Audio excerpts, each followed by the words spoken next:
Hi and welcome to Malicious Life in collaboration with Cybereason. This is episode 100. I'm Ran Levy.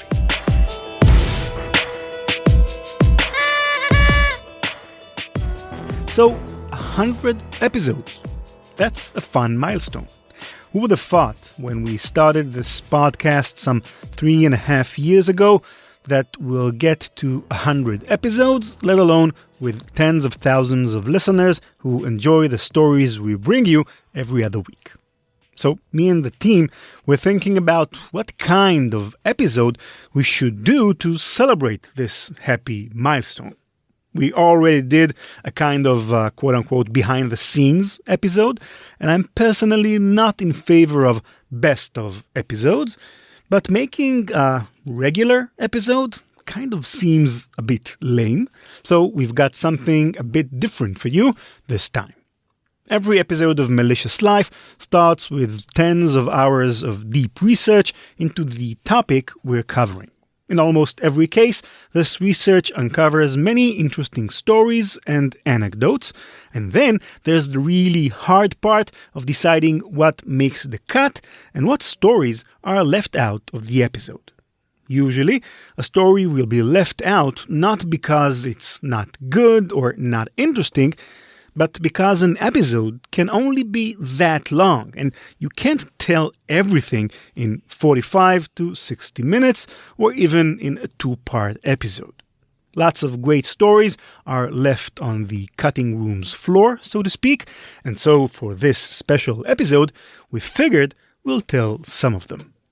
Just a second, let me put on my Ira Glass hat. Okay, Act 1. Shadow Incorporated. In our double episode on election hacking, we focused on Georgia and in particular Brian Kemp, the Republican Secretary of State. But mismanagement of elections is not something unique to the Republican Party, as the following story will demonstrate.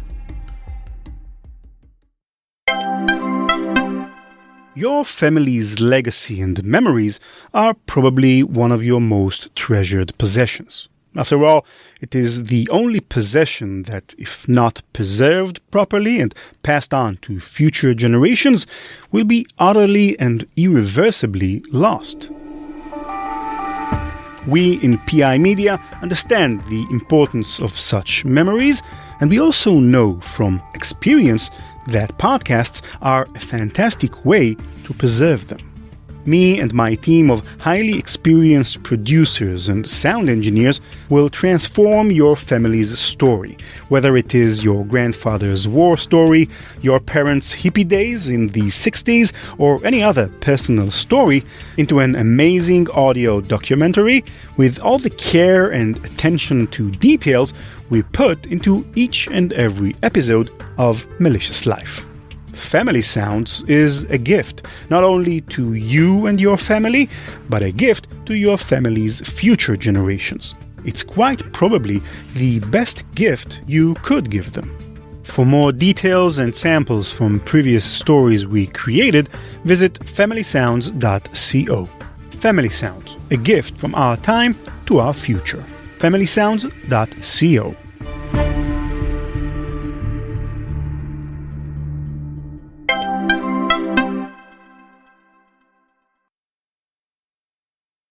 America isn't the world's biggest democracy or its best functioning democracy.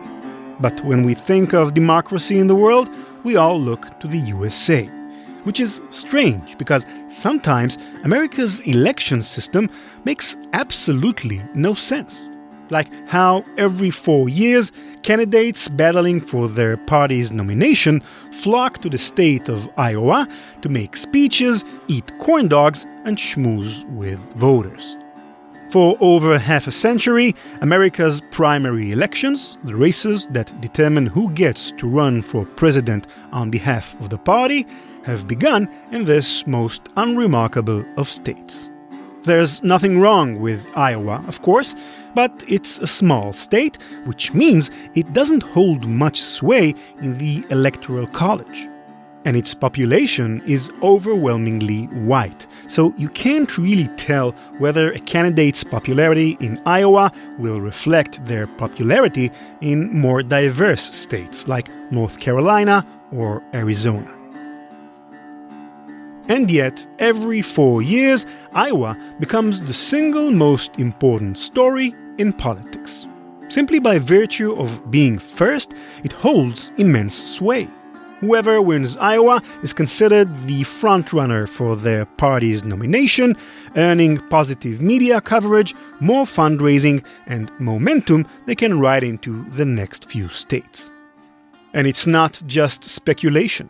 From Bill Clinton in 1996 through Hillary Clinton in 2016, every single Democrat to win the state of Iowa ended up as their party's presidential nominee.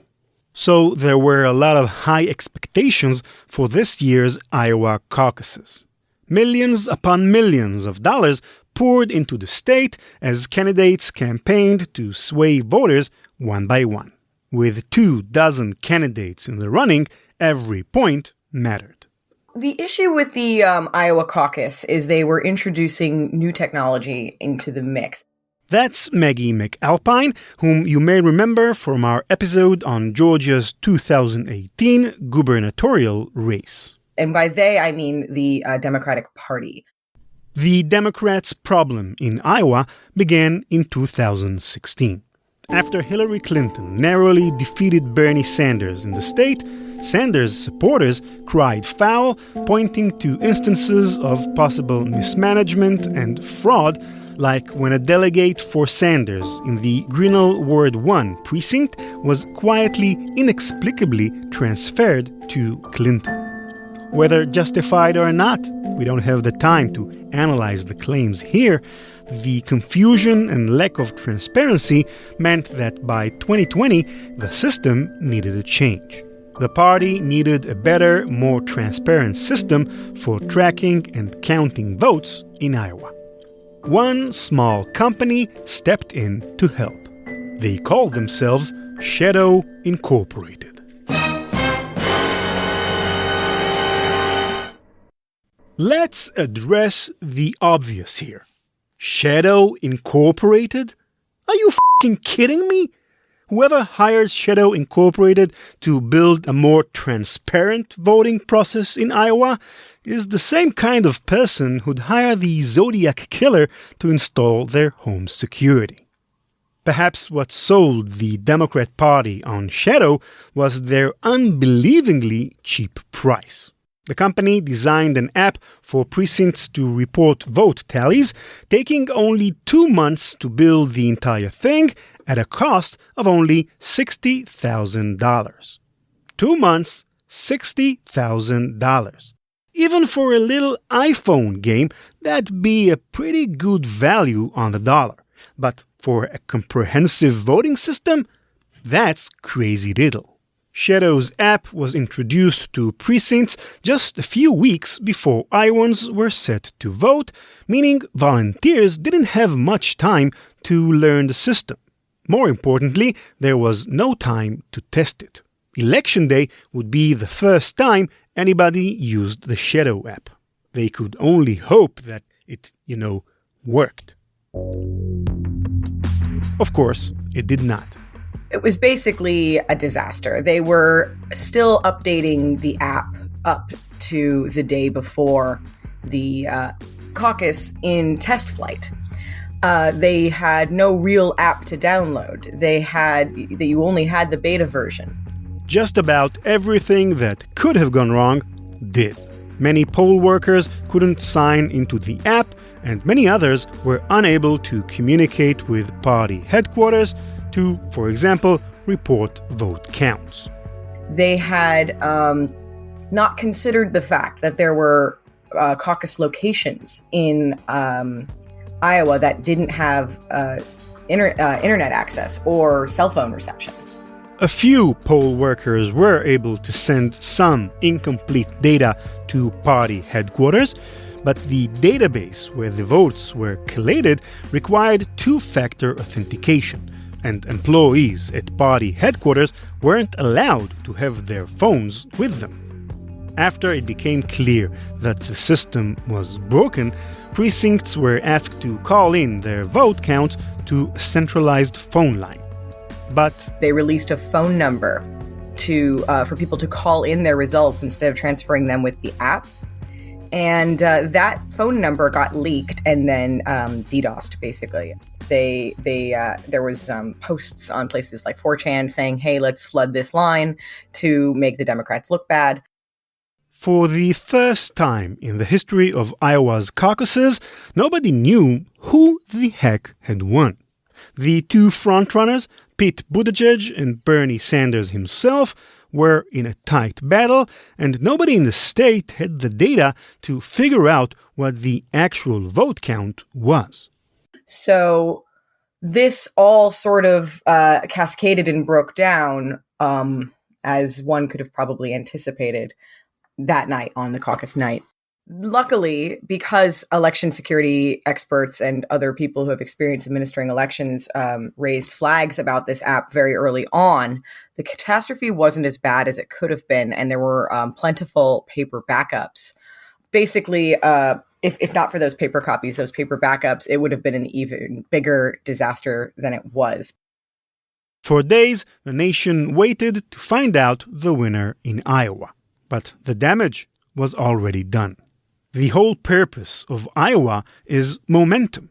Iowa is a story we tell ourselves and repeat in the media every 4 years, that somehow whoever wins this little state will end up winning the nomination.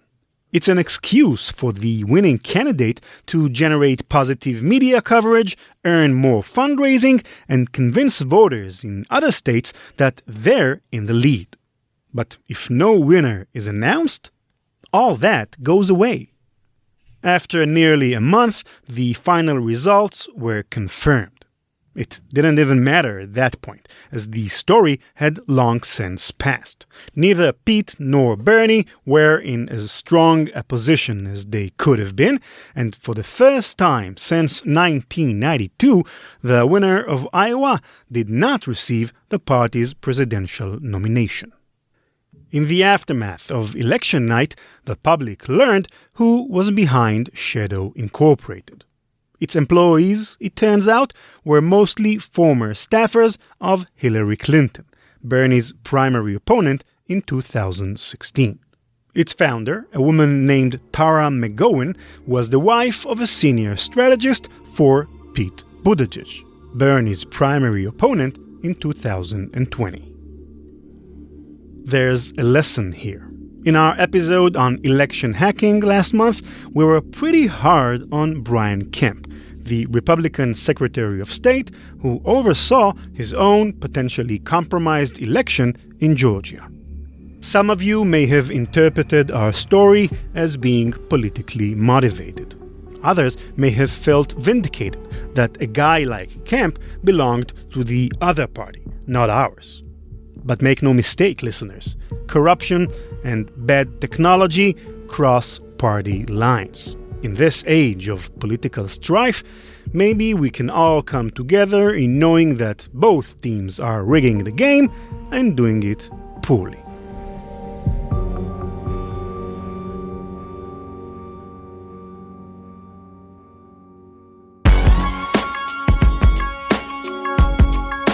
Act 2. J and K. On November 22, 1987, a hacker took over the signals of two Chicago area TV stations and broadcast two rather bizarre and somewhat vulgar messages. This is the story of a man who thought he knew who this hacker was.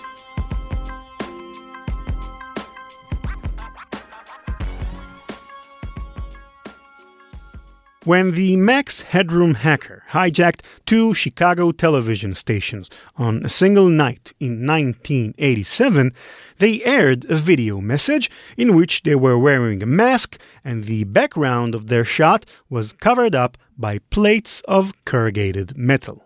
So when the FCC opened an investigation to try to uncover the hacker's identity, there was precious little evidence to go on. The only personally identifying trait they could point to was the man's lily-white butt, which he'd aired on national television while being spanked by a fly swatter. The best lead the FCC had to go on was a tip about a warehouse in North Chicago where the hacker might have shot his video. But without a suspect or a warrant to search the site, it was useless. The investigation fizzled out and the Max Headroom hijacker was off the hook. 2 decades later, a programmer from Chicago named Bowie J. Pogue went on Reddit to do an AMA. He began his post writing, quote, "I believe I know who was behind the Max Headroom incident," end quote. Bowie knew he would be met with skepticism, so he told his story from the beginning. The following passages are taken from his much longer post. Quote, "When I was in my early teens, a number of my friends were into the local freaking/hacking scene. This was suburban Chicago from about 1985 until 1993 or so. I spent countless hours and nights over the ensuing years hanging out with them on local BBSs and dial-up chat systems and the occasional in-person get-together. Most of them were just casual acquaintances. In most cases, I only knew them by their handle, but a few I knew by name. 2 of the people I knew were brothers. One of the 2 brothers, who we'll call Jay, is the one who I believe was behind it. Secondly, the person who I believe did it, Jay, has moderate to severe autism and, at least at the time, was being cared for by his brother, who we'll call K. K was a quiet guy. Even though he lived in his apartment with his girlfriend, he often took care of his older brother Jay, who still lived at home. The degree of Jay's autism was such that I doubt he could ever hold down a job, even a part-time job. Jay, despite having fairly severe autism and coming off as basically crazy, was actually kind of funny. His sense of humor was sort of disturbing, sort of sexually deviant in nature. He wasn't very personable, but he was funny. The sort of person that you would feel kind of uncomfortable sitting next to as a kid, but he would grow on you after a while, and you would accept him as one of the group after realizing that his mannerisms were odd but basically harmless. No eye contact ever, but the dirty jokes were funny, at least to me as a 13-year-old at the time. End quote. For Bowie, Jay's personality matched up perfectly with the Max Headroom hacker. They had the same graphic, off-putting sense of humor, like how Jay kept a can of nerve gas in his car. It just seemed like very few people would do that, but the same kind of person who would do that might also hack a TV station. They had the same manner of speaking, jumping inexplicably from one sentence to something entirely unrelated, then a third thing without any through line, a schizophrenic clutter of clashing topics and ideas. It was even in little mannerisms. Quote, "The way he spoke was in line with the type of verbal mannerisms of the guy in the mask. Where most people would say in a conversation, Jay said oh in various lengths. Oh, if he struggled to find something to say. We once talked about what he did for a hobby. He was very proud of a radio he recently acquired, a police radio that he had hacked to cover practically everything from whale farts to gamma rays, he said. Jay knew a great deal about not just the broadcast spectrum, but the electronics that underpinned that sort of stuff. By definition, Jay was a broadcast hacker." End quote. Bowie used many more instances of circumstantial evidence to connect Jay to the hacker, most of which we don't have time for here. But all the circumstantial evidence in the world wasn't enough to make a strong case. Rather, it was one particular memory which seemed like the key to everything. Bowie remembered a party he attended at Kay's house on the very night of the Max Headroom hack. Quote, Jay was at the party in the apartment that afternoon. I didn't talk to him directly, but I did overhear what the others were talking about. They were referring to Jay planning to do something quote-unquote big over the weekend. I remember that word big because it piqued my curiosity as to what might be considered big by their standards. I later asked them collectively during the dinner we all had at Pizza Hut later that night what they were talking about earlier, what big was, and someone, probably Kay, told me to just watch Channel 11 later tonight, as a sort of an offhand suggestion. I did happen to be watching Channel 11 later that night, having forgotten about the whole quote-unquote big conversation earlier that day. End quote. If Bowie were telling the truth, this would be strong evidence that Jay was in fact the hacker. But if Bowie basically knew who the Max Headroom hacker was all the way back in 1987, why didn't he do or say anything until 2011? In an interview with Vice Motherboard, he recalled, quote, the fact that one of them told me to watch Channel 11 later that night was about as weighty as a remark as a dozen other things I heard that day from them.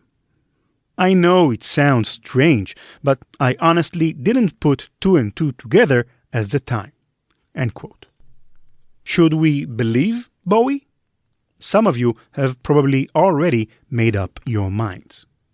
One person who didn't believe Bowie was Rick Klein. As the curator of the Museum of Classic Chicago Television, Klein was well educated on the matter.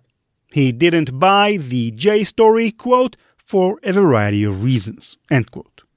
But the renewed interest in the case, the simple fact that people were talking about it again, seemed worth building on. As Bowie recalled in a follow-up Reddit post, quote, after the publication of the Motherboard/Vice article, which talked about the incident, Rick Klein and I agreed to stay in touch with each other.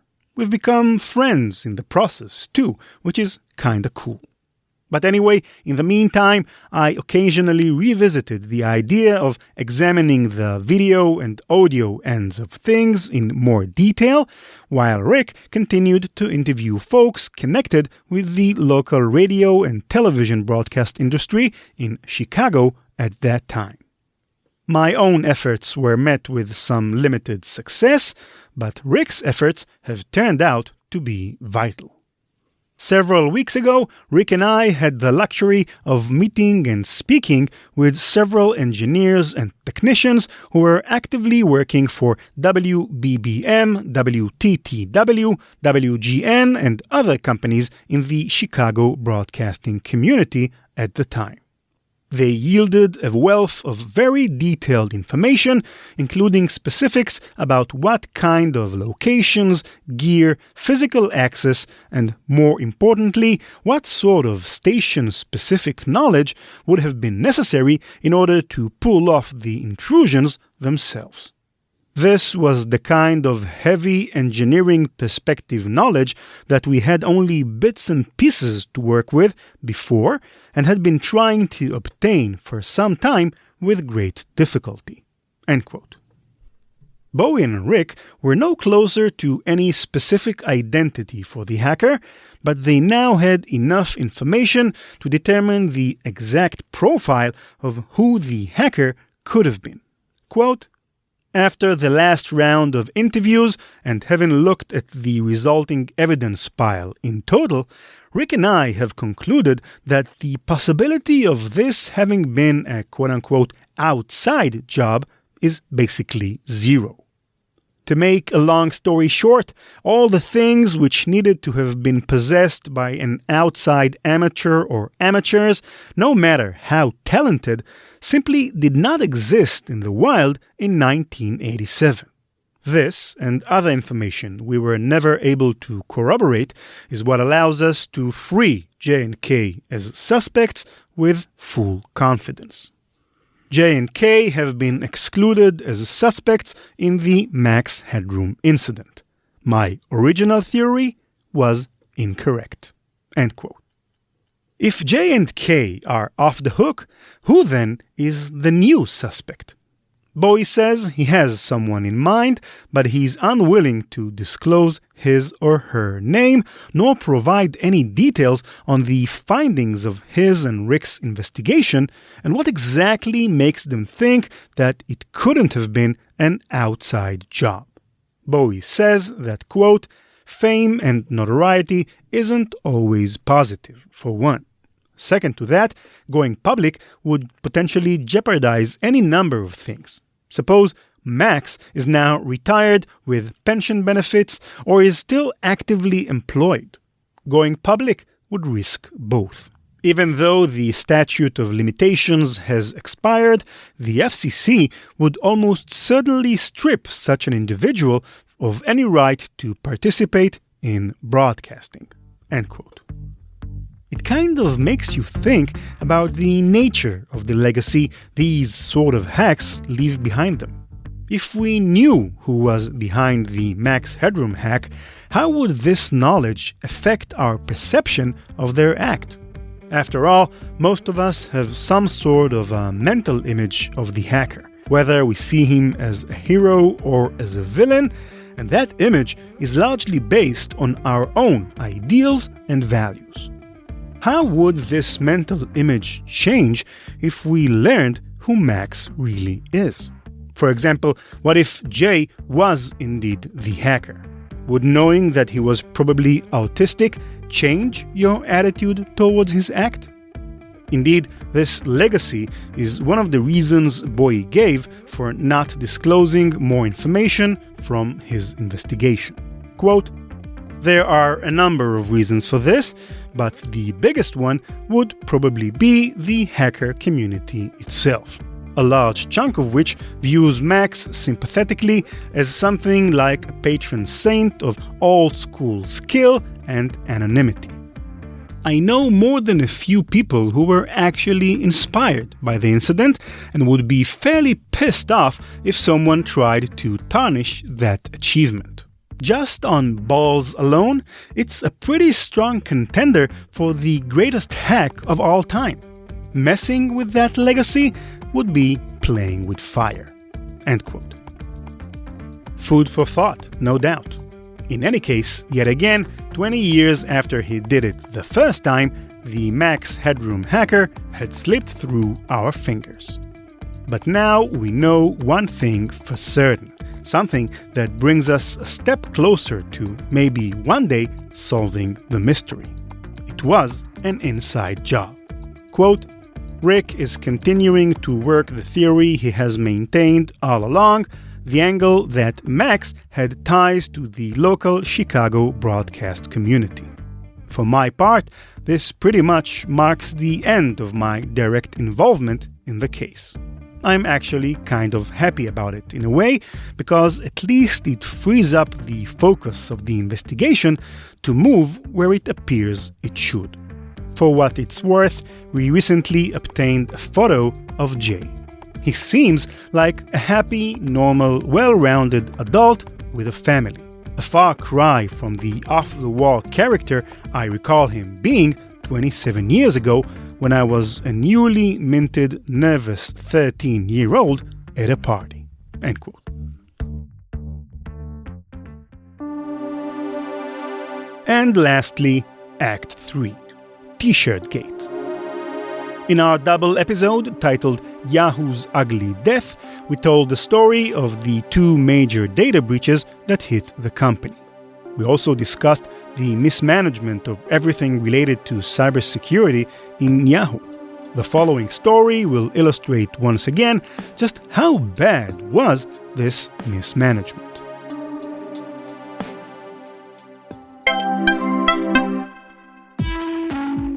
What does it take to end cyber attacks? At Cyber Reason, we can tell you exactly what it takes. It takes an army of battle-tested defenders on a mission. Defenders who fight the foes that operate under the cover of digital darkness. Defenders who think, move, and adapt faster than cyber attackers. Defenders with the technology and effortless automation to spot an attack forming. On computers, mobile devices, servers, and the cloud, and alert you when it matters most. To end cyber attacks, it takes the brightest minds in global cyber intelligence working to deliver future-ready protection to guard your data wherever the fight moves. Cyber Reason is ready to win the battle, with you and for you. In the fight to end cyber attacks, we are the defenders. Cyber Reason. End cyber attacks from endpoints to everywhere.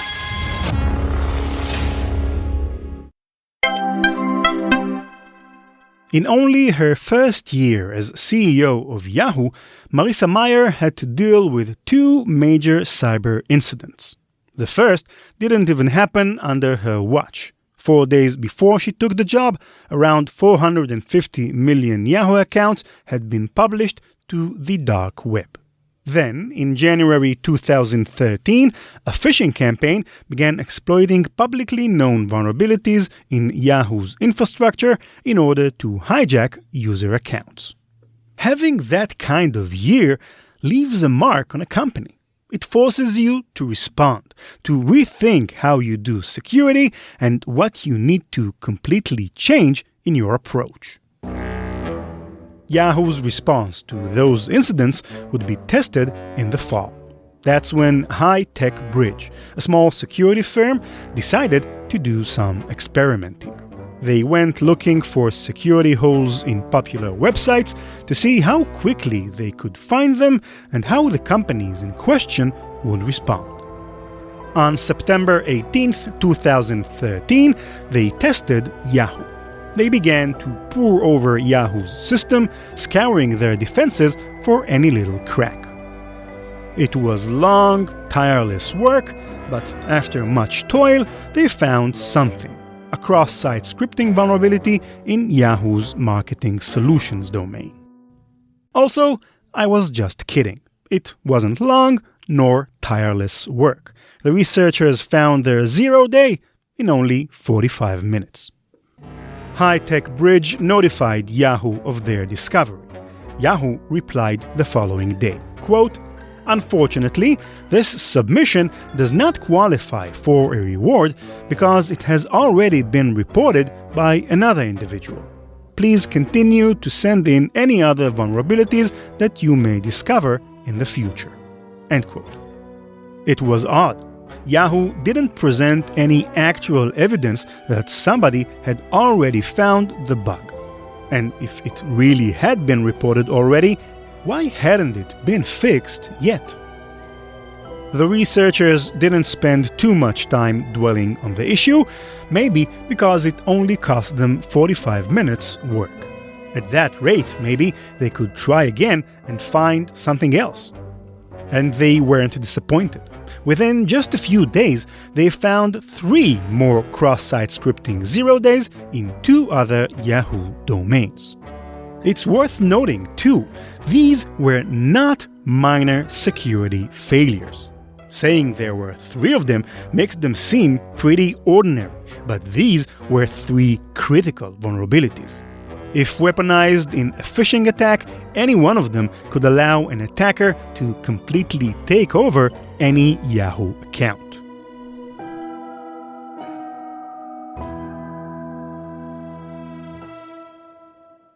So this was a major problem. On the 23rd, the research team rushed the findings to Yahoo. 48 hours later, Yahoo responded. They recognized 2 of the 3 vulnerabilities as original, warmly thanking the researchers and, as a reward, paying them in bounties. For those of you unfamiliar, software companies put out bounties on zero-day vulnerabilities like these to incentivize researchers and hackers around the world to do extra security for them. It's a win-win situation.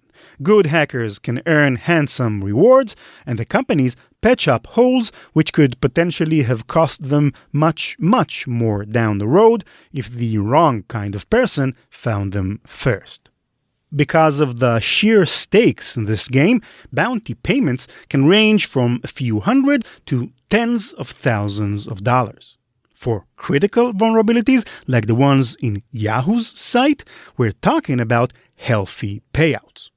So, as a reward for finding these system-breaking bugs, Yahoo gave the researchers their reward: $25.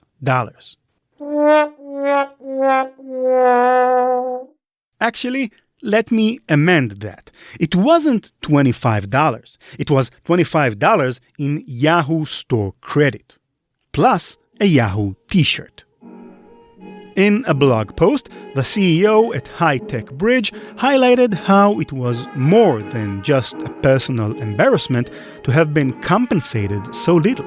Quote, "Paying several dollars per vulnerability is a bad joke and won't motivate people to report security vulnerabilities to them, especially when such vulnerabilities can be easily sold on the black market for a much higher price." End quote. That, ultimately, is the lesson here. When you don't invest in cybersecurity, you become an easy mark. Hacking Yahoo in the mid-2010s became very profitable at a time when defending Yahoo was not. Amid public pressure, the company agreed to change the policy, paying out industry-standard rates for bounties moving forward. High Tech Bridge was retroactively given appropriate compensation. But a culture of cutting corners and failing to invest in security remained. That's the reason why, in the years that followed, Yahoo fell victim to two of the biggest data breaches in history. Not because they were unlucky or because their adversaries were too powerful, but because they just didn't do much to stop it.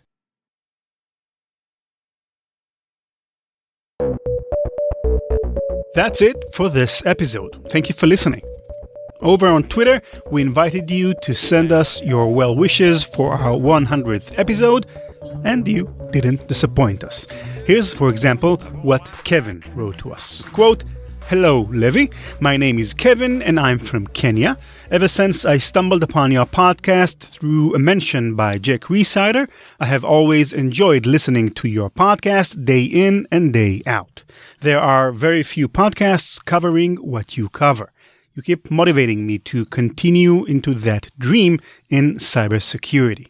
And congratulations on this milestone. Have a wonderful festive season and looking forward to more from Malicious Life. Regards, Kevin."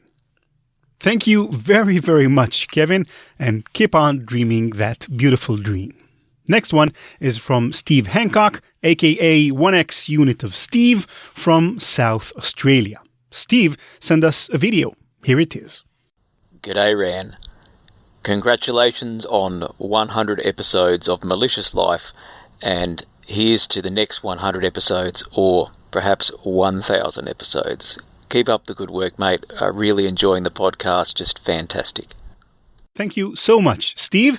And if I'm ever down under, the beer is on me.